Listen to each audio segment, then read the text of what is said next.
Pemirsa, terima kasih Pian masih bersama kami. Berita selanjutnya mengabarkan, Wakil Rakyat di DPRD Banjarmasin untuk yang ketiga kalinya di tahun 2021 ini melaksanakan kegiatan penelaahan wan aspirasi warga selama 3 hari terhitung mulai 24 hingga 26 Oktober 2021 di 5 kantor kecamatan di Banjarmasin.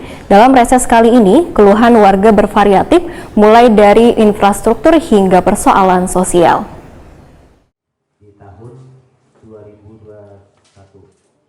Wakil Rakyat di DPRD Banjarmasin untuk yang ketiga kalinya di tahun 2021 ini melaksanakan kegiatan penelaahan wan aspirasi warga selama 3 hari mulai 24 hingga 26 Oktober 2021 di 5 kantor kecamatan di Banjarmasin.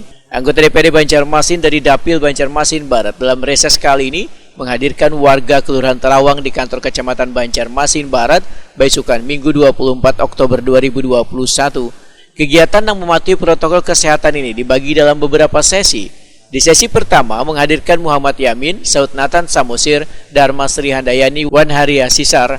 Untuk membatasi warga berkumpul dalam satu ruangan, maka warga yang menyampaikan aspirasinya pun dibatasi, sisanya bisa ditulis di kertas yang sudah disediakan. Tujuan kami pun kesini untuk bisa lebih meningkatkan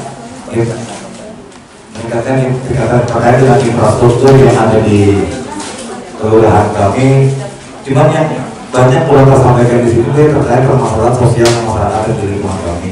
Jadi kebanyakan yang diarahkan ke aspirasi ini terkait yang berhubungan dengan infrastruktur.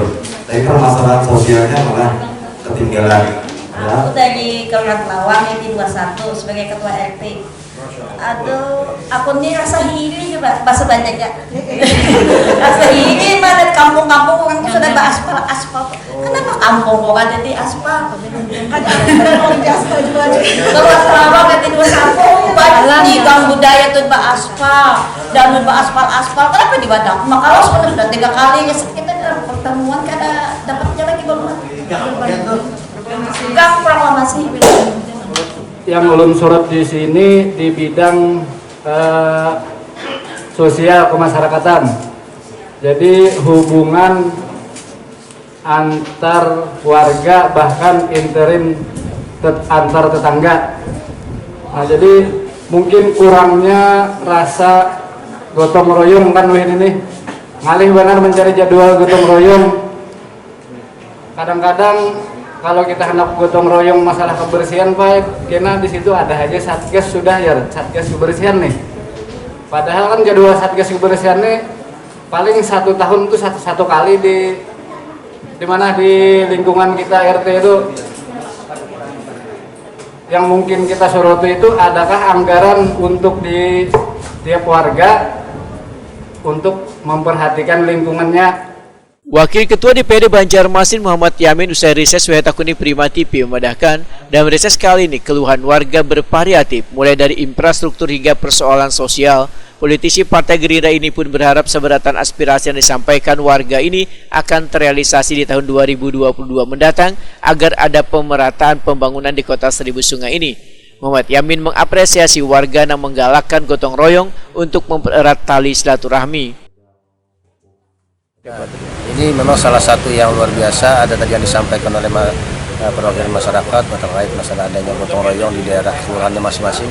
Ini harapan kita di pemerintah kota juga sangat mendukung dan mensupport dalam hal kegiatan gotong royong yang selalu dilaksanakan di lingkungan masing-masing kelurahan. Ya, tidak lepas daripada kelurahannya sendiri, Pak Lurah, masyarakat, tokoh masyarakat, dan juga tidak lepas daripada namanya Karang Taruna atau remaja-remaja yang ada di daerah kelurahan. Kita berharap ini selalu kita gaungkan namanya gotong royong, karena semuanya pasti gak bisa bumi kan, sehingga lingkungan kita di kelurahan kita selalu terlihat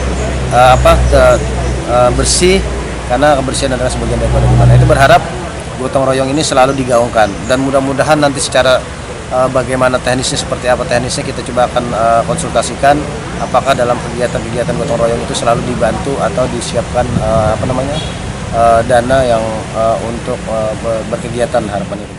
Muhammad Yamin berharap kegiatan gotong royong di lingkungan warga ini nantinya akan mendapat respon dari pemerintah kota terutama masalah pendanaannya.